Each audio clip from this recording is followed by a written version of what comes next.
ఎవరు నాకు తోడు? ఈ భయంకరమైన రోగము చేత, ఈ భయంకరమైన ప్రాణాలు పోయే పరిస్థితిలో ఎవరి నాకు తోడు?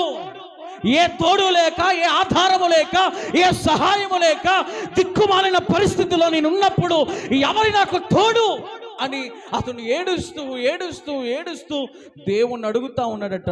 అప్పుడు అతడు అంటున్నాడు ఏమని? నా ప్రాణమా, యెహోవా నీకు క్షేమాన్ని కలగజేస్తాడు. గట్టిగా చెప్పలు కొట్టి మహింపరచు గట్టిగా.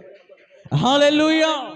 ఈ యొక్క మధ్యాహ్న కాలం, ఉదయ కాలము దేవుని సన్నిధిలో ఉన్నవారులారా, అసలు దేవుని సన్నిధిలో ఇతను కాలము గడపడానికి, దేవుని సన్నిధిలో ఉండడానికి, దేవుని సన్నిధిలో ఇతను ప్రతి క్షణము కూడా గడపడానికి గల కారణం ఏంటంటే, బ్రతికించిన దేవుడి కొరకు, ప్రాణమిచ్చిన దేవుడి కొరకు, ఆధిక్యతనిచ్చిన దేవుని కొరకు, కుటుంబాన్ని కాపాడిన దేవుని కొరకు నేను కాలాన్ని దేవుని సన్నిధిలో గడిపేస్తాను.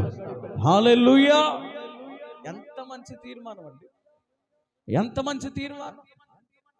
ప్రాణమిచ్చిన యేసయ్య కొరకు నా ప్రాణము పోయేంత వరకు కూడా దేవుని సన్నిధిలో బ్రతుకుతానన్న తీర్మానం ఒక సామాన్యమైన తీర్మానము కాదిది. ఒక సామాన్యమైన వ్యక్తి మాట్లాడే మాటలు కాదివి. ఒక సామాన్యమైన తీసుకున్న నిర్ణయాలు కాదివి.